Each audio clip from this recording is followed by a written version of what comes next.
respect n'est jamais demandé. Il s'impose sans bruit, comme une ombre qui s'allonge quand la lumière change.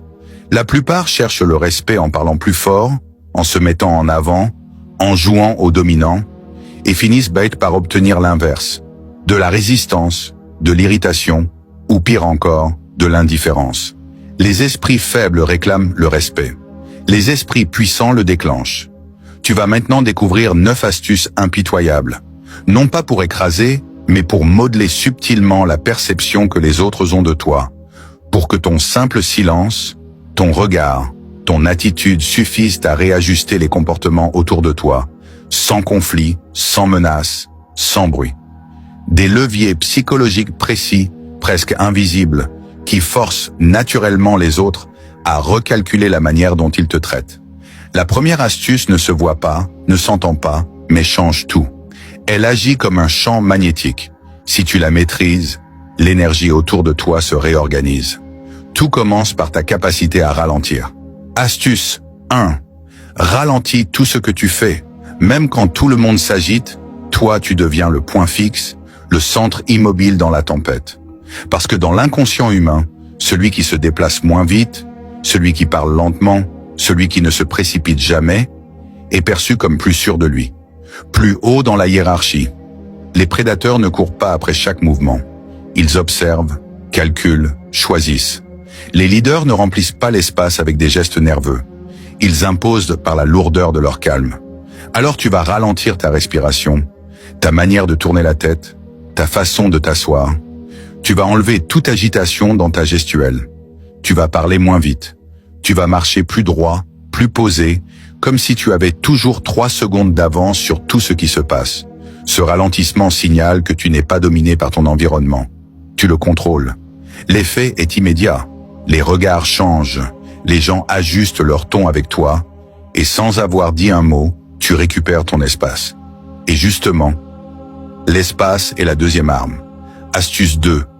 Ne te rétrécis jamais. Même dans un lieu bondé. Même face à quelqu'un de bruyant, agressif ou trop sûr de lui. Ne te penche pas, ne te recroqueville pas, ne te justifie pas.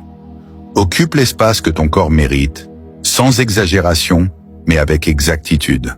Tu t'installes, tu t'appuies, tu tiens ton sol. Les gens sentent immédiatement quand quelqu'un se rapetisse. Et cela les pousse inconsciemment à prendre plus de place, à prendre plus de pouvoir sur toi. À l'inverse, quand tu occupes ton espace sans agressivité, tu envoies un message propre à la psychologie évolutive. Je ne suis pas une proie ici. Et ce message, même s'il est silencieux, change la dynamique entière d'une conversation. L'espace n'est pas physique, il est aussi mental. Et c'est là que la troisième astuce entre en jeu. Astuce 3, réduis ton accessibilité. Deviens un peu plus difficile à atteindre, un peu moins disponible sans raison, un peu plus sélectif sans t'expliquer. Les humains respectent ce qu'ils perçoivent comme rare.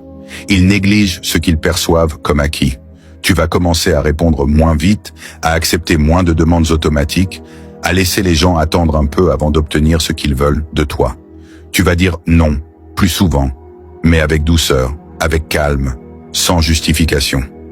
Quand tu deviens légèrement imprévisible, légèrement distant, légèrement mystérieux, les gens te regardent différemment.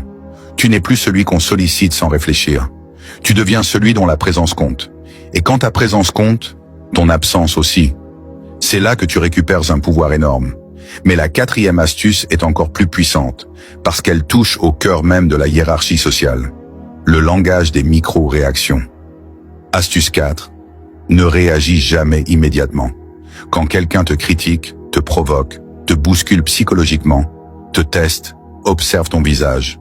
La réaction rapide, justification, rire nerveux, explication, colère, est un signe de faiblesse. La réaction lente, au contraire, perturbe profondément l'autre. Elle casse son rythme, elle lui renvoie son propre comportement comme un miroir. Alors quand quelqu'un tente de te manquer de respect, tu fais une pause, une vraie, une seconde entière de silence. Tu le regardes, tu clignes lentement des yeux, et seulement après tu réponds, calmement, sans t'énerver. Cette seconde silencieuse vaut 1000 discours. Elle dit « Je ne me sens pas menacé ». Elle dit « Je te vois ». Elle dit Réfléchis à ce que tu viens de faire. Tu n'as même pas besoin d'être agressif. La pause fait tout le travail.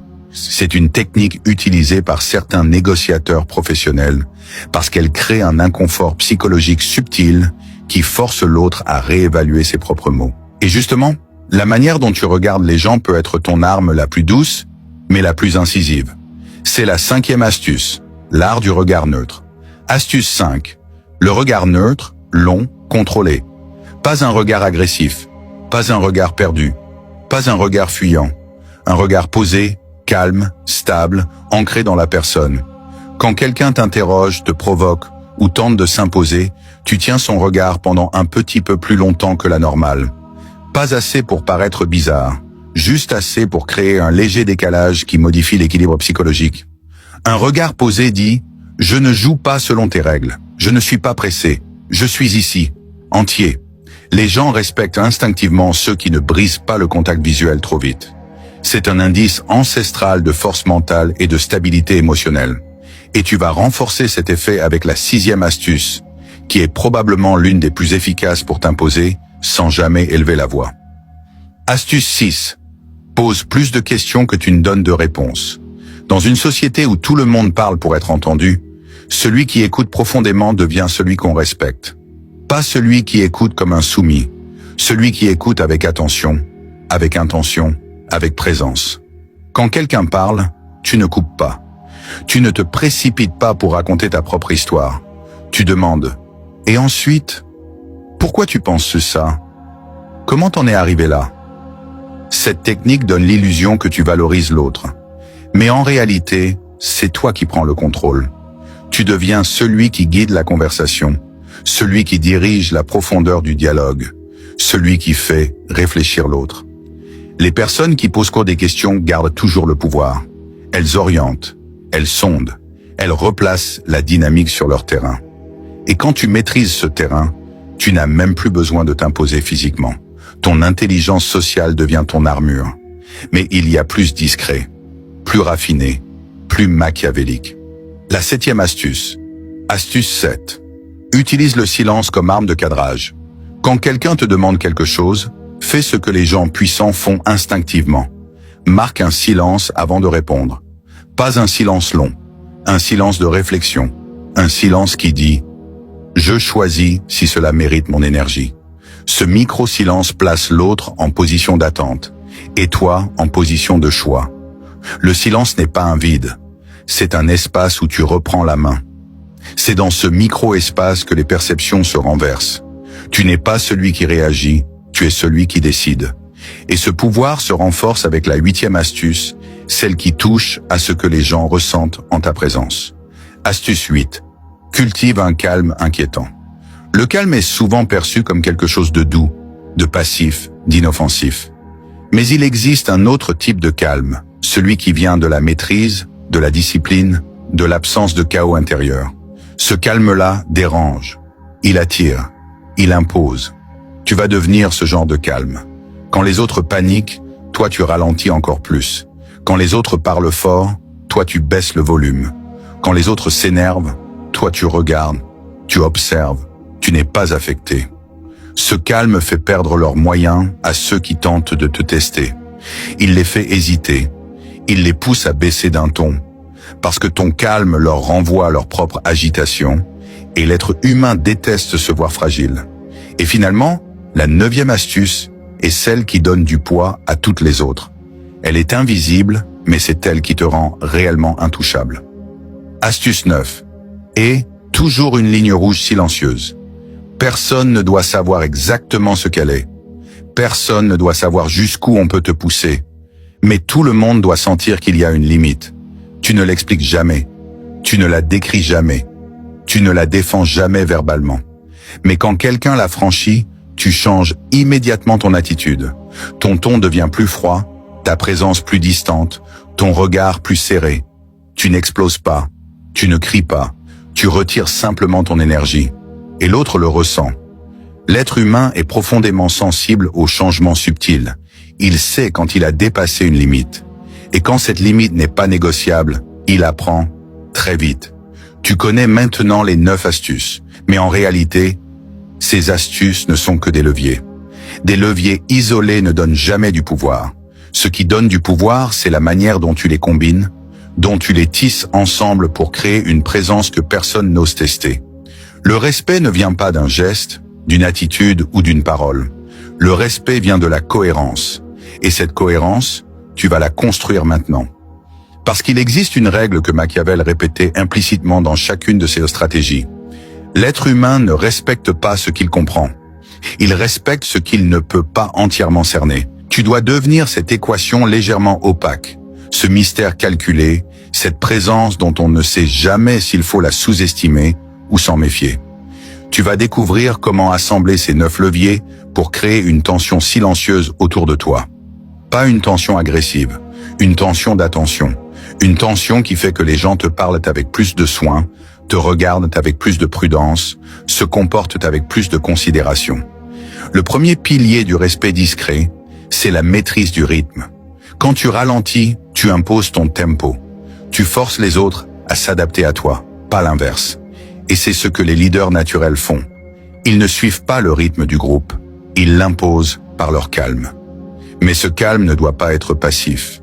Il doit être un calme intentionnel, un calme qui dit « je vais exactement là où je veux aller. Rien ne me presse ». Dans un monde où tout va trop vite, celui qui ralentit semble plus solide. Et l'être humain respecte la solidité. Pour que ton ralentissement ait un impact maximal, tu vas l'associer à la seconde fondation du pouvoir silencieux, ta posture. La posture, ce n'est pas seulement tenir ton dos droit ou lever le menton, c'est ce que ton corps communique quand tu entres dans une pièce. C'est ce qu'il communique quand tu t'assois. C'est ce qu'il communique quand quelqu'un te parle d'un ton sec ou condescendant. La posture doit dire « je suis là, je ne bouge pas, je n'ai pas peur, pas d'agressivité, pas de provocation, juste une stabilité physique qui montre une stabilité intérieure ». L'être humain interprète les signaux corporels en quelques millisecondes avant même de réfléchir. Quelqu'un qui occupe son espace, calmement, active dans le cerveau des autres un mécanisme ancestral. Ce n'est pas un individu faible. Ce simple signal change la manière dont on te parle. Et une fois que tu as imposé ton rythme et ton espace, quelque chose de subtil se produit. Les gens deviennent attentifs à ta disponibilité. C'est là que l'astuce du moins accessible entre en jeu. Tu vas arrêter de dire oui automatiquement. Tu vas arrêter de tout accepter pour éviter le conflit. Tu vas arrêter de répondre immédiatement aux messages ou aux demandes. Celui qui est disponible en permanence n'est jamais respecté. On le voit comme un outil, pas comme une personne. Et tu n'es l'outil de personne. Mais attention, être moins accessible ne veut pas dire être froid, distant ou hautain. Cela signifie simplement que tu n'es pas toujours là. Tu deviens un peu imprévisible, un peu mystérieux, un peu plus rare. Et la rareté crée la valeur. C'est un principe fondamental de la psychologie humaine. Dès que tu deviens moins disponible, les autres recalculent. Ils s'ajustent. Ils te sollicitent moins pour des banalités. Ils te parlent plus respectueusement quand ils t'ont enfin. Tu deviens quelqu'un dont on tient compte, parce que tu n'es plus acquis. Et quand tu combines cela avec l'art de la non-réaction immédiate, tu accèdes à un niveau supérieur de contrôle psychologique. La plupart des gens réagissent trop vite, trop fort, trop inconsciemment. Tu leur dis quelque chose de piquant, ils se justifient. Tu fais une remarque, ils s'excusent. Tu les provoques un peu, ils s'énervent. Ce sont des réactions automatiques. Ils ne contrôlent rien. Toi, tu vas créer un contraste radical. Tu vas faire une pause. Cette pause va devenir ta signature invisible. Quelqu'un te teste? Pause. Quelqu'un hausse le ton? Pause. Quelqu'un essaie de se montrer supérieur? Pause. Pendant cette pause, tu reprends tout le pouvoir. L'autre personne sent que tu ne te précipites pas. Elle sent que tu n'es pas contrôlé par tes émotions. Elle sent que tu choisis ta réponse et non que tu la subis. La pause est plus forte que les mots. Elle fait réfléchir. Elle fait douter. Elle fait hésiter. Et tu vas amplifier cette hésitation avec le regard neutre. L'être humain cherche constamment à lire les émotions des autres pour se situer. Mais quand ton regard est calme, sans jugement, sans agitation, il devient perturbant. Parce qu'il n'offre aucun indice. Il ne trahit rien. Il ne donne rien à exploiter. Ton regard devient un miroir dans lequel l'autre projette son propre comportement. S'il agit comme un idiot, il le ressent immédiatement. S'il te teste, il sent que tu n'es pas touché. S'il essaie de te dominer, il voit que tu ne joues pas à ce jeu. Ton regard neutre dit « Tu ne m'impressionnes pas, tu ne me déranges pas, je te vois ». Cette combinaison, rythme lent, posture stable, disponibilité réduite, pose calculée, regard neutre, crée déjà un halo psychologique puissant. Mais tu vas encore plus loin, tu vas prendre l'avantage social avec une technique simple et redoutable. Tu vas poser des questions, parce que celui qui pose les questions dirige la conversation. Celui qui pose les questions comprend plus vite. Celui qui pose les questions oblige l'autre à se dévoiler. Tu ne fais pas ça pour être gentil. Tu fais ça pour prendre les commandes subtilement. Quand tu poses une question, tu forces l'autre à se positionner, à réfléchir, à se mettre à nu. Et pendant ce temps, tu observes, tu écoutes, tu analyses. Cette maîtrise calme crée une asymétrie. L'autre parle. Toi, tu apprends. L'autre se livre. Toi, tu gardes ton mystère. Et ce mystère, tu l'entretiens avec la plus puissante de toutes les armes silencieuses. Le silence lui-même. Le silence n'est pas un vide, c'est un territoire. C'est un espace psychologique dans lequel tu amènes l'autre. Quand tu ne réponds pas tout de suite, tu n'es pas passif. Tu es en train de créer un cadre. Un cadre où c'est toi qui décides, toi qui choisis, toi qui filtres ce qui mérite ton attention. Ce silence donne du poids à chaque mot que tu prononces ensuite. Il donne du poids à ton opinion, à ta présence, à ta valeur. L'être humain respecte ce qui semble réfléchi, et le silence donne cette impression. Mais ce n'est pas seulement l'absence de mots qui t'impose, c'est aussi ton calme. Ce calme particulier, inquiétant, stable, presque froid. Ce calme que rien ne perturbe. Ce calme qui dit « Je ne suis pas dans le chaos intérieur que vous connaissez tous. Je ne suis pas vos émotions impulsives. Je suis autre chose. » Ce calme dérange les personnalités agressives. Elles se sentent privées de prise. Elles n'arrivent pas à te provoquer. Elles ne savent pas comment t'atteindre. Et c'est là que tu deviens dangereux. Tu es calme, mais pas passif. Silencieux, mais pas faible. Distant, mais pas froid. Présent, mais imprévisible. Et c'est ici que ton pouvoir atteint son sommet. La ligne rouge invisible. Tout le monde doit sentir qu'il existe une limite, qu'il existe une zone interdite, qu'il existe un « ne va pas plus loin » silencieux. Pas verbalisé, pas crié, pas expliqué. Juste senti.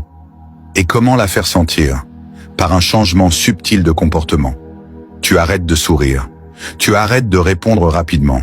Tu deviens plus froid, plus distant, plus neutre. Tu retires ton énergie. C'est comme si, d'un coup, l'autre n'avait plus accès à toi.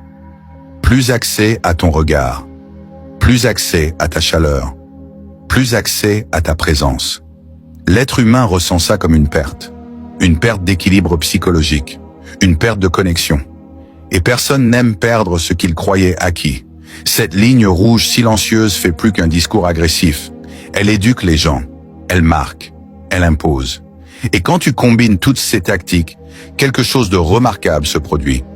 Tu n'as même plus besoin de réclamer le respect. Les gens t'en donnent instinctivement. Ils ajustent leur ton, ils surveillent leurs mots. Ils deviennent moins familiers, moins intrusifs, moins provocateurs. Tu crées autour de toi une atmosphère de gravité, une atmosphère où l'on sent que tu n'es pas comme les autres, que tu n'es pas malléable, que tu n'es pas naïf, que tu n'es pas manipulable. Et ce respect ne vient pas de la peur, il vient de l'incertitude, de cette impression subtile. Je ne sais pas exactement jusqu'où je peux aller avec lui, alors je vais faire attention. C'est ce que Machiavel appelait un respect intelligent. Un respect né de la perception, pas de la soumission. Quand tu maîtrises ces 9 astuces, tu deviens quelqu'un qu'on ne teste qu'une fois. Quelqu'un avec qui on fait attention. Quelqu'un avec qui les comportements changent naturellement. Et tout cela, sans jamais hausser la voix, sans jamais menacer, sans jamais imposer quoi que ce soit. Juste par la force silencieuse d'une présence maîtrisée. Tu n'es plus dans le besoin d'être respecté, tu deviens la définition même du respect.